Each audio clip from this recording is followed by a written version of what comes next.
आम्हाला आपल्या सहकार्याची नितांत गरज आहे. कृपया आपण चॅनल सबस्क्राईब केल्याने आणि बेल आयकॉन दाबल्याने हे धर्म कार्य अधिक प्रभावीपणे करता येईल. आपणही या पुण्याचे वाटेदार व्हावे ही नम्र विनंती. राम कृष्ण हरे हरी राम कृष्ण हरि जय जय राम कृष्ण हरे हरी राम कृष्ण हरि जय जय राम कृष्ण हरे हरी राम कृष्ण हरि जय जय राम कृष्ण हरे हरी राम कृष्ण हरि जय जय राम कृष्ण हरे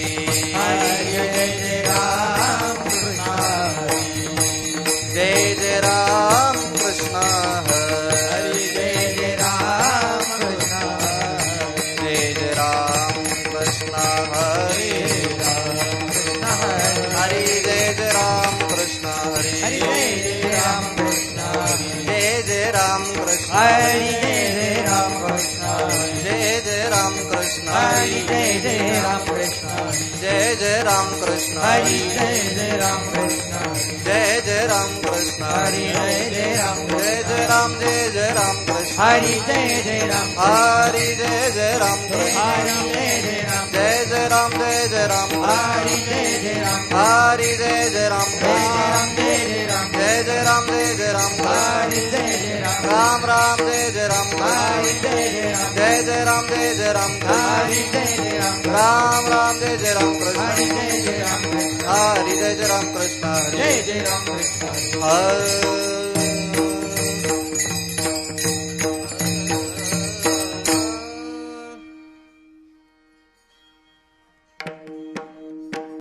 रूप पाहता लोचनी रूप पाहता लोचनी सुख झाले वो साधणी सुख झाले वो साधणी रूप पादारो जनी रूप पादारो जनी सुख झाले हो साजनी सुख झाले हो साजनी रूप पाहता लोचनी रूप पाहता लोचनी सुख झाले वो साजणी सुख झाले वो साजणी रूप पादारो जनी रूप पादारो जनी सुख झाले हो साजरी सुख झाले हो साजरी तो हा विठ्ठल बरवा तो विठ्ठल बरवा तो हा माधव बरवा तो माधव बरवा तो हा विठ्ठल बरवा तो हा विठ्ठल बरवा तो हा माधव बरवा तो हा माधव बरवा तो विठ्ठल बरवा तो विठ्ठल बरवा तो माधव बरवा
हा विठ्ठल बरवा तो हा विठ्ठल बरवा तो हा माधव बरवा तो हा माधव बरवा तो हा विठ्ठल बरवा तो विठ्ठल बरवा तो माधव बरवा तो माधव बरवा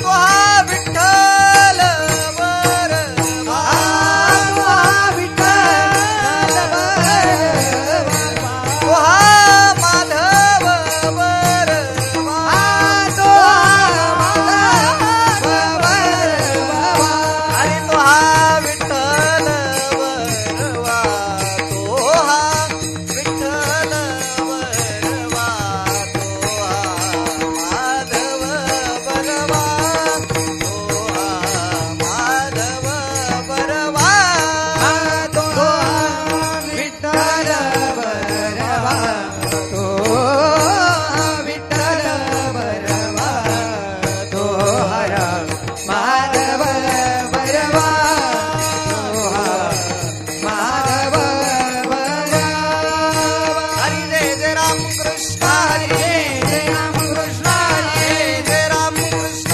हरे जय राम कृष्ण जय राम कृष्ण हरी राम कृष्ण जय राम कृष्ण जय हरी राम कृष्ण जय राम कृष्ण हरी जय राम कृष्ण जय राम कृष्ण हरे जय राम कृष्ण जय राम कृष्ण हरी जय राम कृष्ण जय राम कृष्ण हरी जय राम कृष्ण हरी राम कृष्ण हरी जय राम जय राम कृष्ण हरे जय राम कृष्ण जय राम कृष्ण हरे जय राम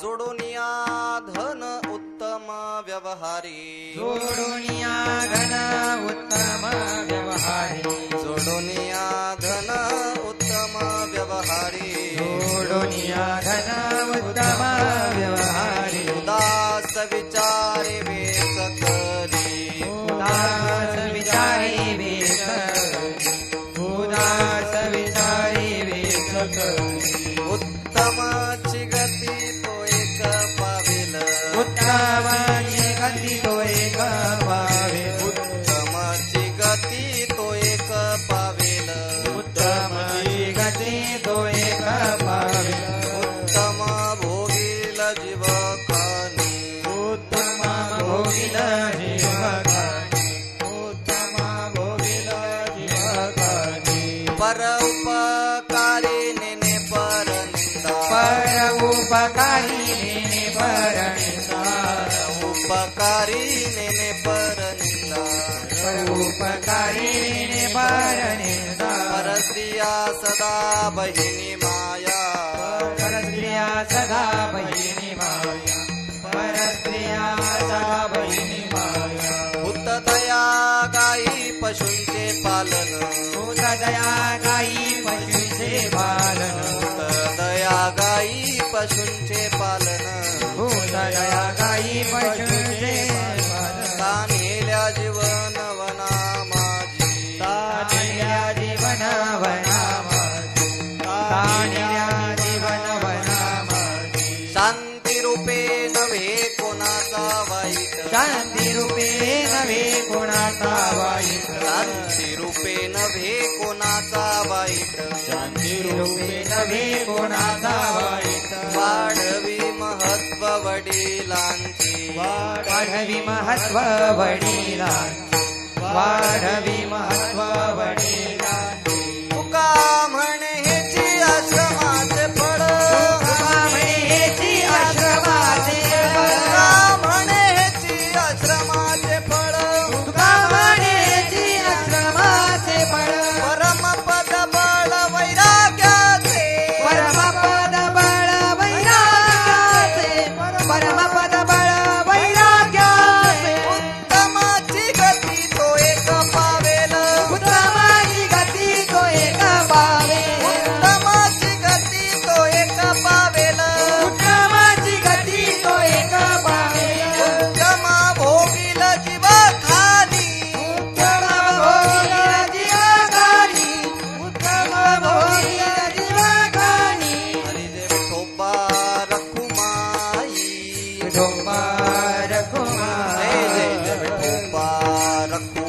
रखुमाई रखुमाई जय जय विठोबा रखुमाई जय जय विठोबा रखुमाई जय जय विठोबा रखुमाई जय जय विठोबा रखुमाई जय जय विठोबा रखुमाई जय जय विठोबा रखुमाई विठोबा रखुमाई विठोबा रखुमाई जय जय विठोबा रखुमाई रखुमाई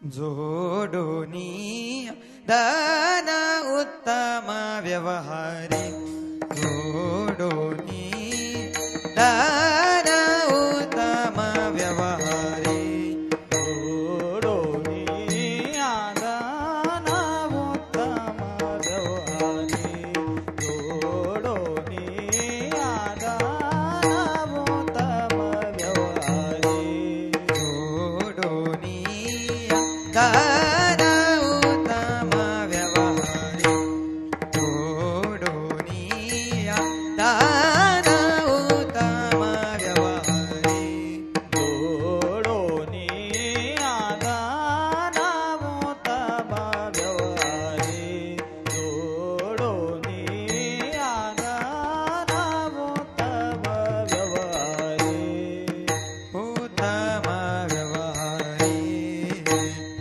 उदास विचारे वेच करी उदास विचारे वेच करी उदास विचारे वेच करी उदास विचारे वेच करी उदास विचारे वेच करी उत्तम गाती तो एक पावी उत्तम गाती तो एक पावीन उत्तम गाती तो एक पावीन तो एक पावीन उदास विचार वेच करे उदास विचार वेच करे उदास विचारे वेच करे उदास विचारे वेच करे उदास विचारे वेच करे गाती तो एक पावेल उत्तमाची गाती तो एक पावेल उत्तमाची गाती तो एक पावेल तो एक पावेल उत्तम भोगीना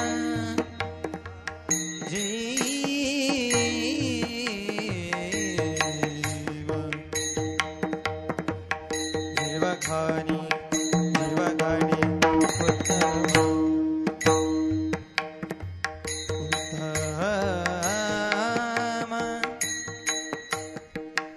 उत्तम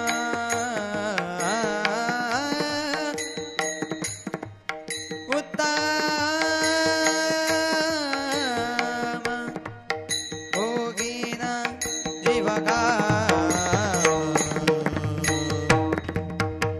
जीवकानी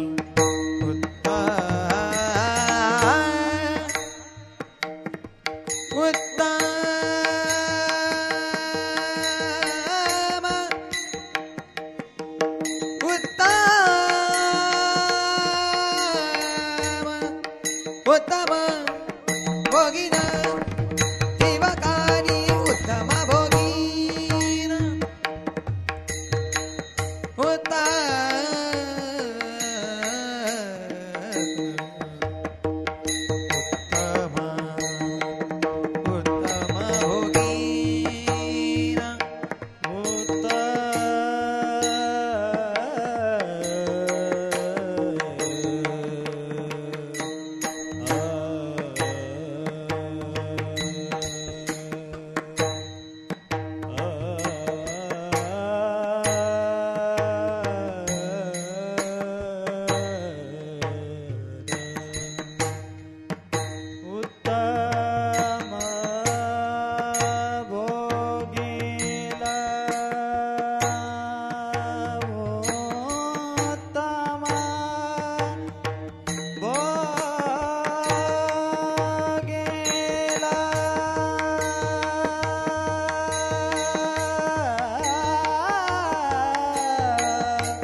उत्तम भोगीला जीवकानी उत्तम भोगीला जीवकानी उत्तम भोगीला जीवकानी उत्तम गानी तो एक पाविल उत्तम गानी तो एक पाविल उत्तम गानी तो एक पाविल तो एक पाविल तो एक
विठ्ठल विठ्ठल विठ्ठल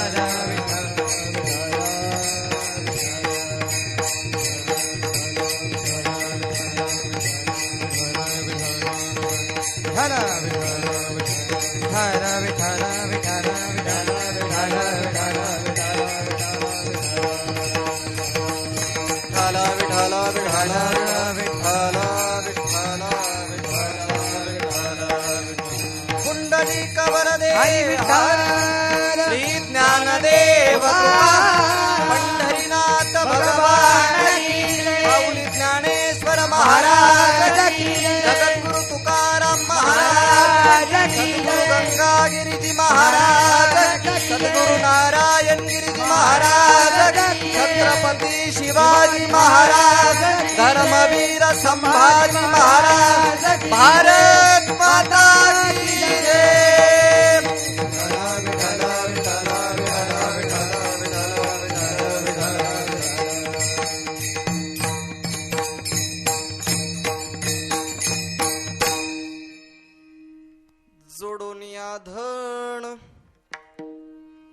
जोडोनिया धन उत्तम व्यवहारे उदास विचारे वेच करी उत्तमची गती तो एक पावेल उत्तम भोगील जीवखानी परोपकारी नेने परनिंदा परस्त्रिया सदा बहिणी माया भूत दया गाई पशूंचे पालन तान्हिल्या जीवन वना माझी शांती रूपे नव्हे कोणाचा वाईट शांती रूपे नव्हे कोणाचा वाईट वाढवी महत्व वडिलांचे उत्तमची गती तो एक पावेल उत्तम भोगील जीवखाणी तुका म्हणेची आश्रमाचे फळ परमपद बळ वैराग्याचे उत्तमची गती तो एक पावेल उत्तम भोगील जीव खानी समचरण सरोजम सांद्रणीलांबुदाभम जगननिहित पाणिं मंडनं मंडनानाः तरुण तुलसीमाला कंधरं कज्जनेत्रं सदैदबलः संविठ्ठलं चिन्तयामि पांडुरंगा करू रथमान मन पांडुरंगा करू प्रथमान मन पांडुरंगा करू प्रथमान मन पांडुरंगा करू प्रथमान मन पांडुरंगा करू प्रथमान मन पांडुरंगा करू प्रथमान मन पांडुरंगा करू प्रथमान मन पांडुरंगा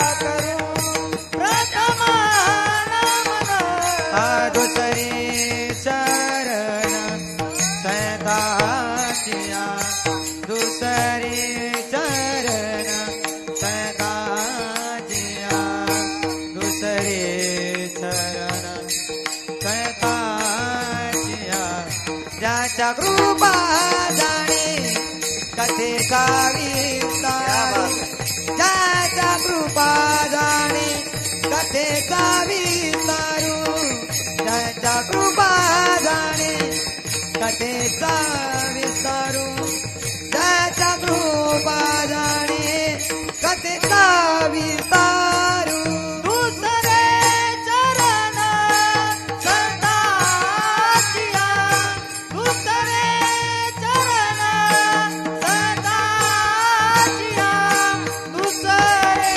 चरण सदाचिया ज्याच्या कृपा जाणे कथेचा विस्तारू ज्याच्या कृपा जाणे कथेचा विस्तारू ज्याच्या कृपा जाणे कथेचा विस्तारू ज्याच्या कृपा जाणे कथेचा विस्तारू पांडुरंगा करू प्रथमान मन दुसरे चरण जगाची त्यांच्या कृपा जाणे कथेचा विस्तारू बाबाजी सद्गुरुदास तुका पांडुरंग करू प्रथमान मन दुसरे चरण जगाची त्यांच्या कृपा जाणे कथेचा विस्तारू बाबाजी सद्गुरुदास तुका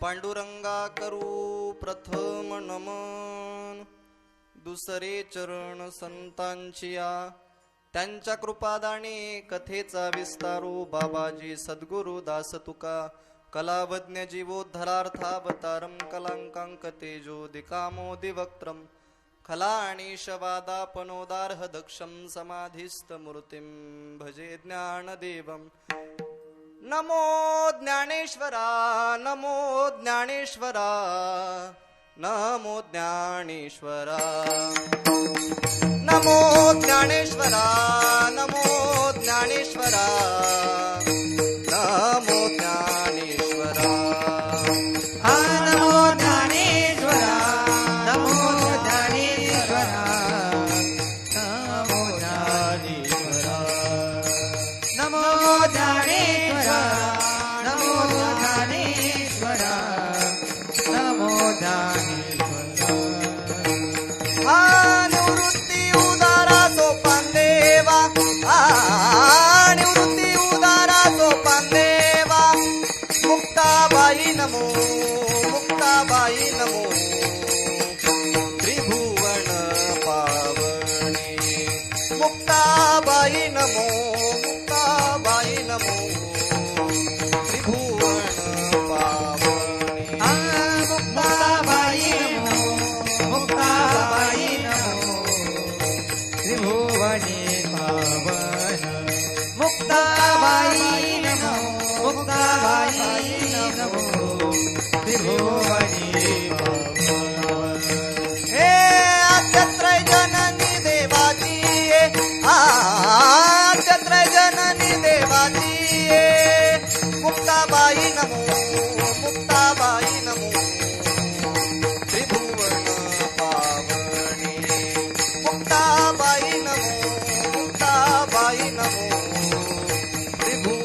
ज्ञानेश्वरा नमो ज्ञानेश्वरा निवृत्ती उदारा सोपान देवा मुक्ताबाई नमो त्रिभुवन पावणे आद्यत्रय जननी देवाची नमो सद्गुरु तुकया ज्ञान दीपा नमो सद्गुरु सच्चिदानंद रूपा नमो सद्गुरु भक्त कल्याण मूर्ती नमो सद्गुरु भास्करा पूर्ण कीर्ती तुकाराम तुकाराम तुकाराम तुकाराम तुकाराम तुकाराम हरी तुकाराम तुकाराम तुकाराम तुकाराम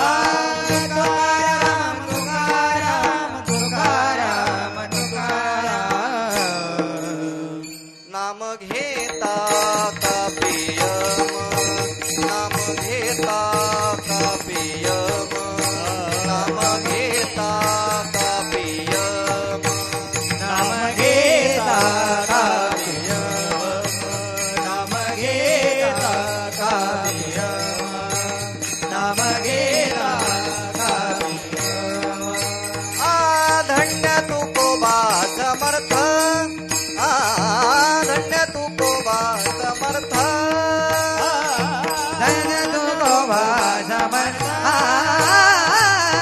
धन्य तुको समर्थ जेने केला हा पुरुषार्थ जेने केला हा पुरुषार्थ तुकाराम तुकाराम तुकाराम तुकाराम तुकाराम तुकाराम तुकाराम तुकाराम हरी तुकाराम तुकाराम तुकाराम तुकाराम हरी तुकाराम तुकाराम तुकाराम तुकाराम नाम घेता का पियम नाम घेता का पियम नाम घेता का पियम नाम घेता काव्यम नाम घेता काव्यम तुकाराम तुकाराम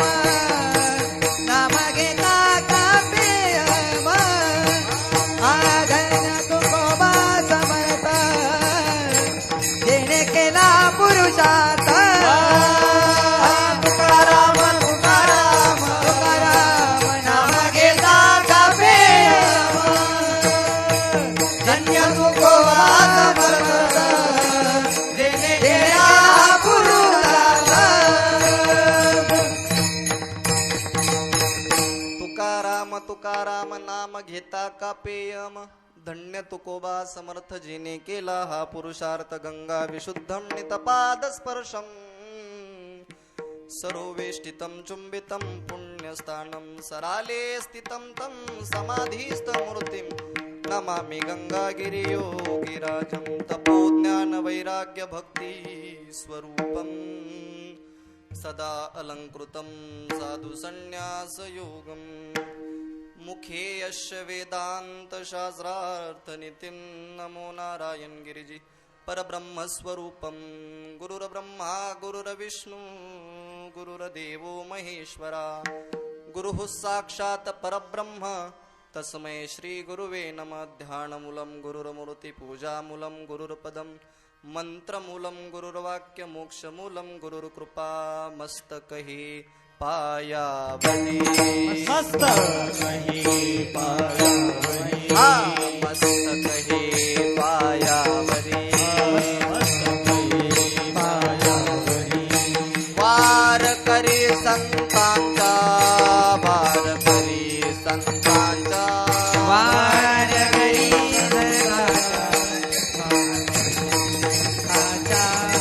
वार करी धरताचा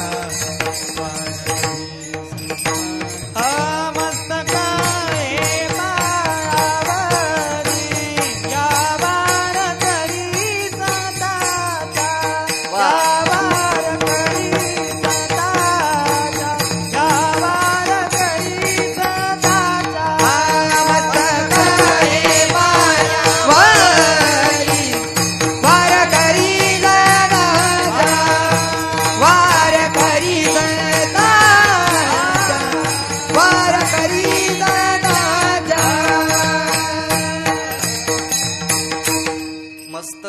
पायावरी वार करी संतांच्या, काय माझी वाणी मानेल संतांसी, रंजवू चित्तासी आपुलिया जोडूनिया धन, उत्तम व्यवहारी उदास विचारे वेच करी, उत्तमची गती तो एक पावेल, उत्तम भोगील जीव खाणी. परमंगलमय परात्पर अखिलेश्वर भक्तवांच्या कल्पतरू सकल सत्ताधीश अखिलकोट ब्रह्मांड नायक पंढरीश परमात्म्याच्या चरणी साष्टांग दंडवत करू. कैवल्य साम्राज्य चक्रवर्ती श्रीमंत श्री ज्ञानोबाराय, जगद्गुरु श्री तुकोबाराय आदी करून सकल वारकरी संतांच्या पदस्पर्शाने पावनपुनीत झालेल्या महाराष्ट्राच्या मातेला वंदन करून, छत्रपती शिवाजी महाराज, छत्रपती संभाजी महाराज यांच्या पदस्पर्शाने पावनपुनीत झालेल्या महाराष्ट्राच्या मातेला वंदन करून या ठिकाणी कीर्तन सेवेला सुरुवात करतोय. तत्पूर्वी वक्ता या नात्यानं कार्यक्रमाच्या अनुषंगानं अल्पसा परिहार देणं कर्मप्राप्त आहे. आणि म्हणून परिहार द्यायचा आहे तो असा की अत्यंत पावन पवित्र या बाबळेश्वर भूमीमध्ये सुरू असलेलं हे सद्गुरू नारायणगिरीजी गुरुकुल, या गुरुकुलामध्ये चालू असलेला हा बालकीर्तन महोत्सव आयोजक आदरणीय गुरुकुलाचे संस्थापक माझे गुरुवर्य आदरणीय नवनाथजी महाराज मस्के, गुरुवर्य नवनाथजी महाराज मस्के आणि भगवानजी महाराज डमाळे यांच्या आज्ञेनं ही सेवा करण्याचा मला या ठिकाणी योग आलेला आहे. तरी सेवेसाठी जो अभंग निवडलेला आहे तो जवळजवळ सगळ्यांच्या पाठांतरातला आहे. जगद्गुरु तुकोबाराय या अभंगातून जे चतुर्विध पुरुषार्थ सांगितलेत त्या चतुर्विध पुरुषार्थांपैकी 4 पुरुषार्थांपैकी अर्थ या पुरुषार्थासंबंधी थोडंसं वर्णन करत आहेत. म्हणजे तुम्ही उत्तम व्यवहारानं धन मिळवा आणि उदास विचारानं ते खर्च करा. तुम्ही जर असं केलं तर तुम्हाला उत्तम गती प्राप्त होईल आणि जीवखानीही उत्तम भोगायला मिळते. थोडक्यात जर सांगायचं ठरलं तर गृहस्थ आश्रमांना या अभंगातून मार्गदर्शन तुकोबारायांनी केलेलं आहे. गृहस्थ आश्रमांच्या जीवनात जीवन कृतार्थ करण्याचे उपाय तुकोबारायांनी या अभंगातून सांगितलेले आहे. अभंगाचा सरळ भावार्थ आपण लक्षात घ्या. जगद्गुरु तुकोबाराय म्हणतायत उत्तम व्यवहारानं धन मिळवा. सर्वात पहिल्यांदा अभंगाची भूमिका अशी सांगतोय मी.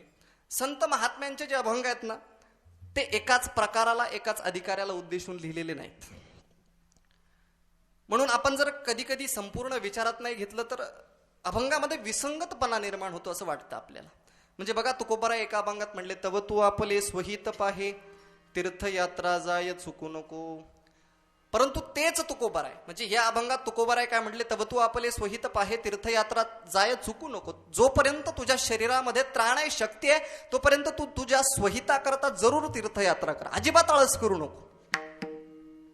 परंतु या अभंगाचा विचार करून या अभंगाचं अनुकरण करू म्हणतो आणि यात्रेला निघू म्हणतो तर दुसरा अभंग तुकोबारायांचा डोळ्यापुढे येतो, तीर्थी धोंडा पाणी देव रोकडा सज्जनी. म्हणजे तीर्थात काय आहे, तीर्थात पाणी आहे, मूर्तीत दगड आहे, सज्जनांना इथंच देव आहे. मग जातो कशा करता? मग पहिल्या अभंगाचं अनुकरण करून यात्रेला जावं की या अभंगाचं अनुकरण करून इथंच थांबावं, अशी द्विधा मनस्थिती निर्माण होत. बघा तुकोबाराय एका अभंगात म्हणतात, भक्तिपंत बहुसोपा पुण्य नागविया पापा. तुका म्हणे सोपे आहे सर्वाहुनी, तुका म्हणे साधन सुलभ गोमटे, सोपेवर मामा सांगितले संती. हे कळतं ना सर्वांना, सर्व समानार्थी प्रमाणात म्हणजे सोपं आहे. परंतु तेच तुकोबाराय दुसऱ्या अभंगात म्हणतात, भक्ती तो कठीण सुळावरील पोळी. म्हणजे विरुद्ध आहे की नाही प्रतिपादन? भक्ती कठीण की भक्ती सोपी?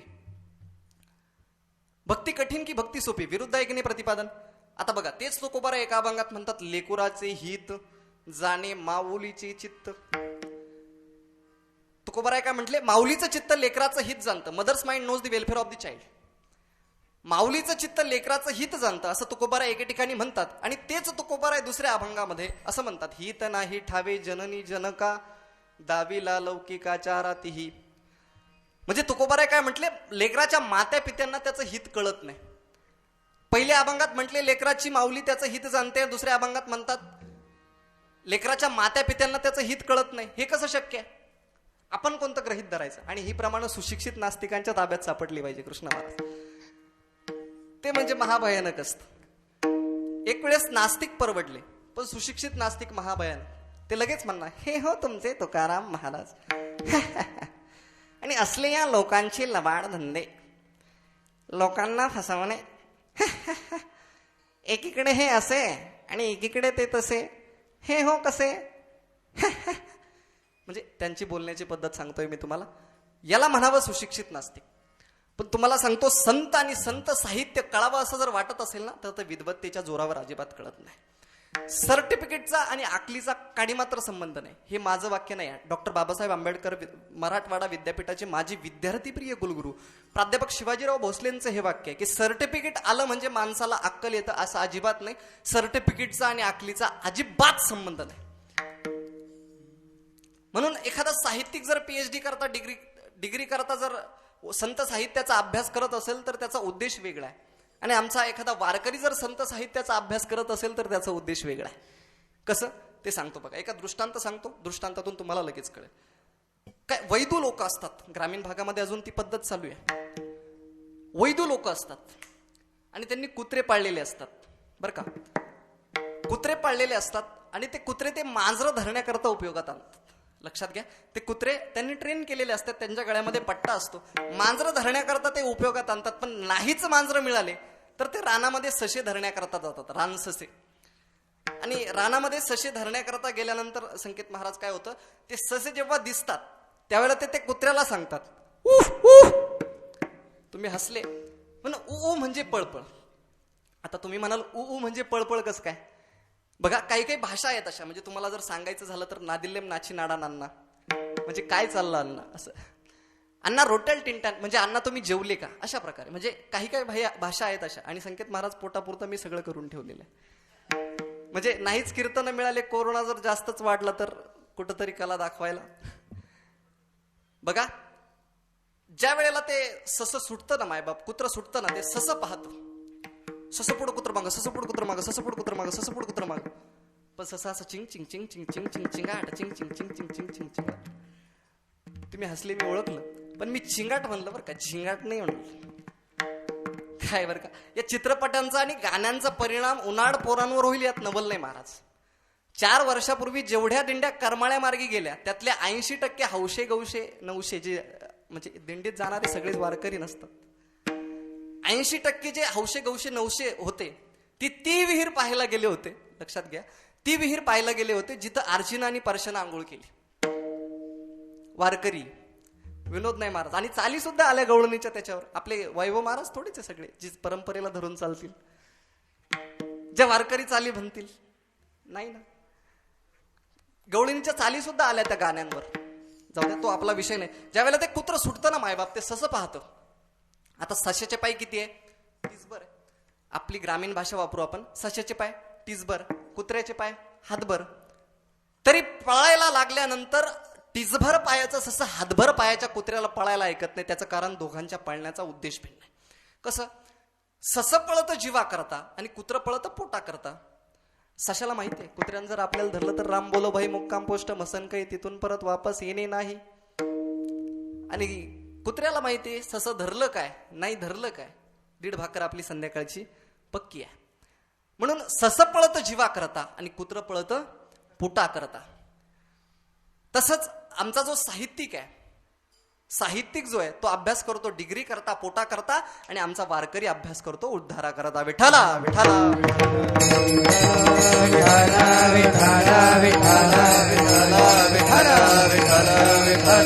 हो. बघा, आता तुकोबराय असं 2 तत्वानं का बोलले, 2 तोंडानं का बोलले, विसंगत अभंग का लिहिले, याची वारकरी अंगानं मी तुम्हाला इथं उकल करून देणार आहे. त्यामुळं सर्वांगाचे कान करून सगळ्यांनी ऐकायचं आहे, अगदी लक्षपूर्वक ऐकायचं आहे. बघा, वारकरी अंगानं या ठिकाणी तुम्हाला मी उकल करून देणार आहे. जगद्गुरु तुकोबराय असं 2 तोंडानं का बोलले असावे, तर लक्षात घ्या, संतांकडे येणारा जो अधिकारी वर्ग आहे तो एका अधिकाराचा नाही, वेगवेगळ्या अधिकाराचा आहे. आणि वेगवेगळ्या अधिकाराचा असल्यामुळं उपदेशही विषम आहे. अधिकार वेगळा असल्यामुळं उपदेशही विषम आहे.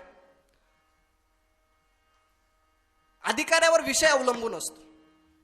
आणि अधिकारी वेगवेगळे असल्यामुळे संताकडे येणारा जो वर्ग आहे तो वेगवेगळ्या अधिकाराचा असल्यामुळे त्यांना उपदेशही विषम आहे.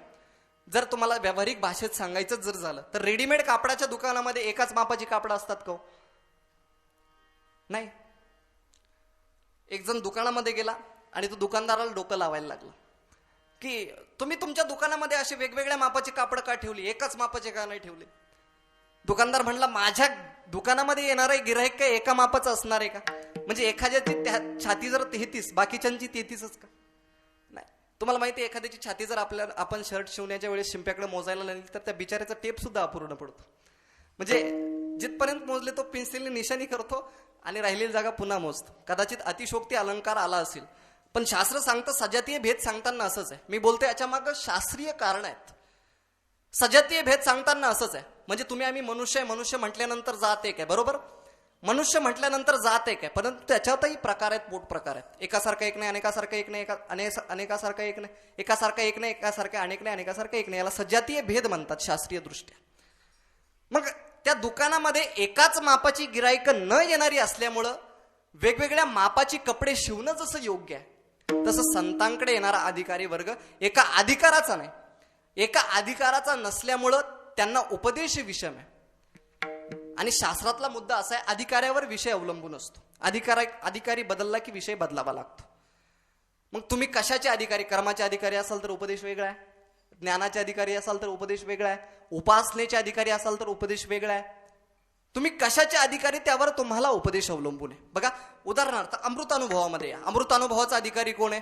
जीवनमुक्त पुरुष आहे. अमृतानुभवाचा विषय काय? जीवशिव ऐक्य ब्रह्मज्ञान आहे. अमृतानुभवाचं प्रयोजन काय? अनिष्ट निवृत्ती इष्टप्राप्ती म्हणजे मोक्ष आहे. आणि अमृतानुभवाचा संबंध काय? जन्यजनक भाव, प्राप्य प्रापक भाव. हे तर कळतं ना सर्वांना. याला अनुबंधित चतुष्टय म्हणतात शास्त्रीय परिभाषेमध्ये. बघा, म्हणजे अमृतानुभवाचा अधिकारी कोण आहे? जीवनमुक्त पुरुष आहे. हे करावया अमृतपान येत अधिकारी जीवनमुक्त जन. किंवा दुसरी ओवी ज्ञानोबारायांची, ज्ञानदेव म्हणे श्रीमंत हे अनुभवामृत सेवोनिया जीवनमुक्त हेची होतू. म्हणजे त्या जीवनमुक्ता करता अमृत अनुभव आहे. त्या जीवनमुक्ताचं स्वरूप शंकराचार्यांनी सांगितलेलं आहे विवेक पुडाग्नीमध्ये. क्रियानाशे भवे चिंता नातुस्पाद वासनाक्षया वासना प्रक्षयो मोक्ष सा जीवनमुक्तिरिच्यते. म्हणजे तो जीवनमुक्त आहे. आणि त्या जीवनमुक्ता करता जर अमृत अनुभव असेल तर एक राजा होता आणि त्याला 2 पत्न्या होत्या, ही कहाणी सांगून तिथं जमणार आहे का? नाही. तिथं जीवशिव ऐक्य ब्रह्मज्ञानच सांगावं लागेल. आणि जर जीवनमुक्त पुरुष त्या ठिकाणी अधिकारी आहे आणि जीवशिव ऐक्य ब्रह्मज्ञान जर तिथं विषय आहे, मग त्या विषयाचं प्रयोजन सामान्य असणार आहे का? 2 तंबाखूच्या पुड्या, हे प्रयोजन ठरेल का त्याचं?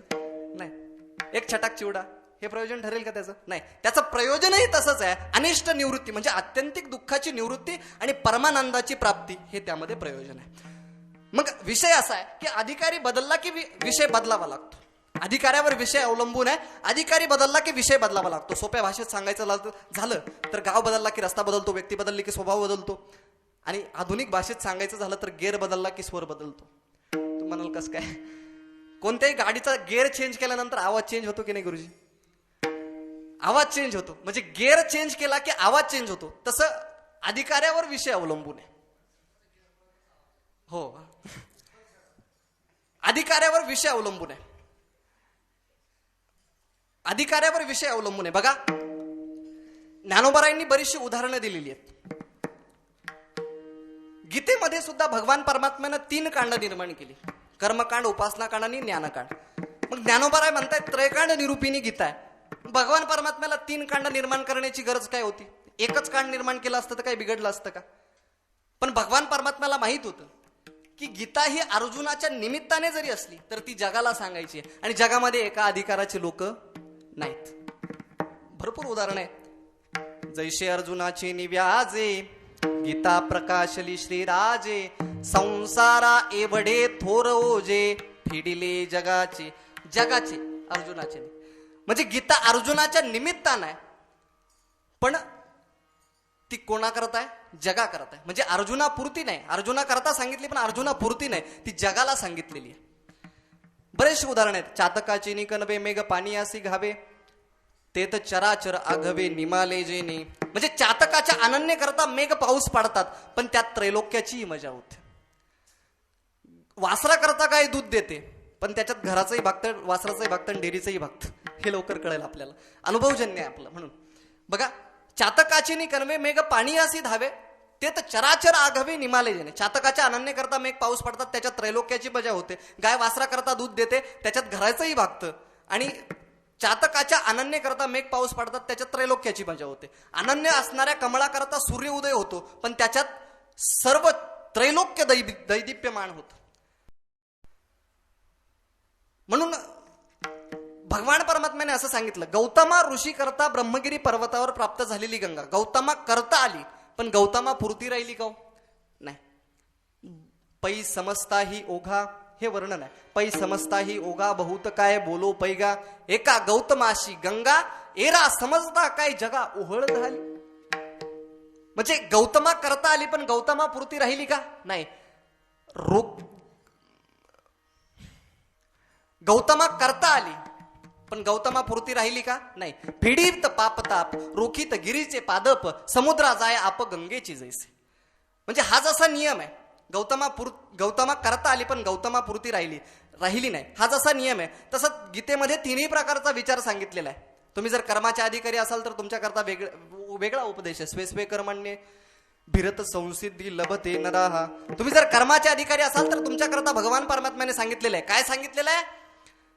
तुम्ही जर कर्माचे अधिकारी असाल तर तुम्ही कर्माचा त्याग करू नका, तुमच्या वाटेला आलेलं कर्म करा, त्या कर्मानेच तुम्हाला सिद्धी प्राप्त होणार आहे. कर्मण्ये वै संसिद्धी मा स्मृता जनका दया. म्हणजे तुम्ही जर कर्माचे अधिकारी असाल तर तुम्ही कर्म, तुमच्या वाटेला आलेलं जे कर्म आहे ते कर्म करा, त्याच्यामध्येच तुम्हाला परमात्मा प्राप्ती होणार आहे. तुम्ही जर ज्ञानाचे अधिकारी असाल, तुम्ही जर उपासनेचे अधिकारी असाल तर सततम कीर्तयन्तो मा यतन्तश्च दृढ व्रताः. तुम्ही जर ज्ञानाचे अधिकारी असाल तर ज्ञानानी सर्व कर्माणी भस्मसा कुरुते तथा. भगवान परमात्मा सुद्धा गीतेत सांगतात, यही संस्पर्शचा भोगा दुःखयो न येवते आद्यंतवंत कौंतेय न ते शूरमते बुधा. बुधा हा शब्द पंडित ज्ञानी या अर्थानं त्या ठिकाणी आलेला आहे. मग या ठिकाणी जसं तिन्ही प्रकारचा विचार सांगितलेला आहे, कर्माच्या अधिकाऱ्यांचा विचार सांगितला, ज्ञानाच्या अधिकाऱ्यांचा विचार सांगितला आणि उपासनेच्या अधिकाऱ्यांचा सुद्धा विचार सांगितला. तसंच तुकोबारायांचे जे अभंग आहे किंवा कुठल्याही संत महात्म्यांचे जे अभंग आहेत ना, ते एकाच प्रकाराला उद्देशून लिहिलेले नाहीत. तिथं सुद्धा सर्व प्रकारांचा विचार आहे. मग काही प्रासंगिक अभंग आहेत, काही उपदेशपर अभंग आहेत, काही नामपर अभंग आहेत आणि काही सगळ्याच ठिकाणी चालतील असे अभंग आहेत.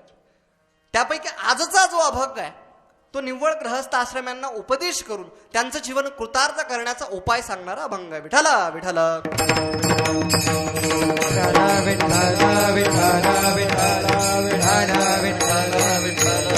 हो. बघा, तुकाराम महाराजांचे चारही प्रकाराकरता अभंग आहे, चारही आश्रमाकरता अभंग आहे. म्हणजे एकाच अभंगामध्ये जगद्गुरु तुकोबारायांनी 4 प्रकार सांगितलेले. ब्रह्मचारी धर्म, ब्रह्मचारी धर्म, ब्रह्मचारी धर्म गोकावी अक्षरी. ब्रह्मचारी धर्म, ब्रह्मचारी धर्म, ब्रह्मचारी धर्म गोकावी अक्षरी. ब्रह्मचारी धर्म, ब्रह्मचारी धर्म, ब्रह्मचारी धर्म गोकावी अक्षरी. ब्रह्मचारी धर्म, ब्रह्मचारी धर्म, ब्रह्मचारी धर्म, ब्रह्मचारी धर्म गोकावी अक्षरी.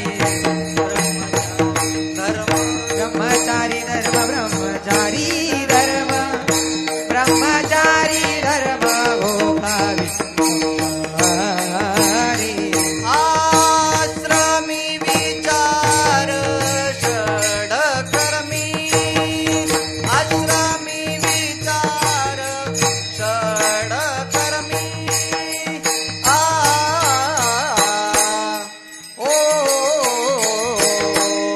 वानप्रस्थी जरी, वानप्रस्थी जरी, वानप्रस्थी जरी संयोगी वियोग. वानप्रस्थी जरी, वानप्रस्थी जरी, वानप्रस्थी जरी संयोगी वियोग. वानप्रस्थी जरी, वानप्रस्थी जरी, वानप्रस्थी जरी संयोगी योग. वानप्रस्थी जरी, वानप्रस्थी जरी, वानप्रस्थी जरी संयोगी योग. हरी संन्यासी तो त्याग संकल्पाचा, संन्यासी तो त्याग संकल्पाचा. ओ वानप्रस्थी जरी, वानप्रस्थी जरी, वानप्रस्थी जरी संयोगी वियोग. वानप्रस्थी जरी, वानप्रस्थी जरी, वानप्रस्थी जरी संयोगी वियोग. वानप्रस्थी धरी वानप्रस्थी धरी योगी योगा वानप्रस्थी धरी वानप्रस्थी धरी वानप्रस्थी धरी योगी योगा ब्रह्मचारी धर्म घोकावी अक्षरे आश्रमी विचार षडकर्मी वानप्रस्थी जरी संयोगी वियोग संन्यासी तो त्याग संकल्पाचा. चारही आश्रमाकरता चार वेगवेगळे मार्ग तुकोबारायांनी या अभंगातून सांगितलेले आहेत. तुम्ही जर ब्रह्मचारी असाल ना, तुम्ही जर बाल्य अवस्थेत असाल, ब्रह्मचारी अवस्थेत असाल तर घोकावी अक्षरे. तुम्ही जर आश्रमामध्ये असाल, गृहस्थ आश्रमामध्ये असाल तर षटकर्मी विचार. तुम्ही जर वानप्रस्थी आश्रमामध्ये असाल तर संयोगी वियोग आणि तुम्ही जर संन्यासी असाल तर संकल्पाचा त्याग. हे वेगवेगळे मार्ग तुकोबारायांनी या अभंगामधून सांगितलेले आहे. मग यामध्ये ठरवा आपला नंबर कुठं लागतो ते, म्हणजे आपला आश्रम कोणता आहे ते ठरवा. म्हणजे आपण कुठं आहोत हे कळल्यानंतर आपल्याकरता काय आहे हे कळणार आहे. असा एकही वर्ग नाही, असा एकही प्रकार नाही की संत वाङ्मय त्यांच्याकरता नाहीये. प्रत्येकाकरता संत वाङ्मय. एखाद्यानं जर उठून म्हटलं का हो माझ्याकरता संतांचं काहीच नाही का, नाही, तुमच्याकरता आहे. तुम्ही गप्प बसा. तुम्ही कोणीही असा तुमच्याकरता आहेच. कोणीही असा तुमच्याकरता संतांनी मार्ग सांगितलेलेच आहेत. परत एकदा सांगतो, संतांनी आश्रम परत्वे आश्रम धर्म सांगितलेले आहेत. आणि आश्रम वाईट नाही बरं का, परंतु आश्रम धर्म चुकतायत म्हणून त्या आश्रमामध्ये आपल्याला दुःख भोगावं लागतं. संत काय सांगतात, आश्रम धर्म जाणून घ्या, त्या आश्रम धर्माचं पालन करा, तुम्हाला त्याच आश्रमामध्ये भगवंत प्राप्ती होणार आहे. आता याच अर्थाचा म्हणजे वेगवेगळे प्रकार तुकोबारायांनी दुसऱ्या एका अभंगातून सांगितले. याच अर्थाचा अभंग आहे, परंतु त्यामध्ये सुद्धा जगद्गुरु तुकोबारायांनी वेगवेगळे प्रकार सांगितलेले. अभंग नीट ऐका. स्वामिकाज वेगळा प्रकार आहे, गुरुभक्ती वेगळा प्रकार आहे, पितृवचन वेगळा प्रकार आहे आणि सेवापती हा एक वेगळा प्रकार आहे. परंतु या चारहींना उद्देशून उत्तर शेवटी तुकोबारायांनी एकच सांगितलेले, हेच विष्णूची महापूजा. म्हणजे नोकरानं मालकाची सेवा करणे हेची विष्णूची महापूजा, शिष्यानं गुरुची सेवा करणे हेची विष्णूची महापूजा, पोरानं बापाची सेवा करणे हेची विष्णूची महापूजा आणि पत्नीनं पतीची सेवा करणे हेची विष्णूची महापूजा. म्हणजे हीच विष्णूची महापूजा आहे, हीच भक्ती आहे आणि हाच उद्धारण्याचा मार्ग आहे. चारींना उद्देशून उत्तर शेवटी एकच सांगितलं. म्हणजे तुम्ही जर ब्रह्मचारी अवस्थेत असाल ना तर तुमच्याकरता सांगितलेले तुकाराम महाराजांनी घोकावी. आता तुम्हाला एक वेगळा श्लोकच सांगतो, त्यामध्ये वेगवेगळे मार्ग सांगितलेले आहेत. जीवन कृतार्थ करण्याचे किंवा पातक शालन करण्याचे, पाप निवारण्याचे वेगवेगळे मार्ग सांगितलेले. श्लोक वेगळ्या पद्धतीने नीट ऐका. विद्यातीर्थे जगतिपतयो हो साधवो सत्यतीर्थे धारा तीर्थे धरतीपतयो हो योगिनो ध्यान तीर्थे गंगा तीर्थे मलिन मनसो दान तीर्थे धनाढ्या लज्जा तीर्थे कुलयुवतया पातकं शालयन्ते. यामध्ये वेगवेगळे मार्ग सांगितलेले आहे. विद्यातीर्थे, तुम्ही जर ब्रह्मचारी अवस्थेत असाल, तुम्ही जर बाल्य अवस्थेत असाल तर विद्यातीर्थ, शास्त्रकार सांगतात विद्या हेच तुमचं तीर्थ बनवा. तुकाराम महाराज सांगतात घोकावी अक्षरे. म्हणजे तुम्ही जर ब्रह्मचारी अवस्थेत असाल ना तर विद्याभ्यास करणं हेच तुमचं कर्तव्य. तुम्ही जर विद्यार्थी असाल तर विद्या अर्जन करणं हेच तुमचं कर्तव्य. आणि मला ज्ञान सांगणारे माझे गुरुजी ते माझे देव आहेत हे विद्यार्थ्यांनी समजलं पाहिजे. म्हणजे विद्यार्थ्यांनी विद्या अर्जन करावी, शिक्षकाने विद्या दान द्यावं, कारण विद्यादानाला फार महत्व आहे.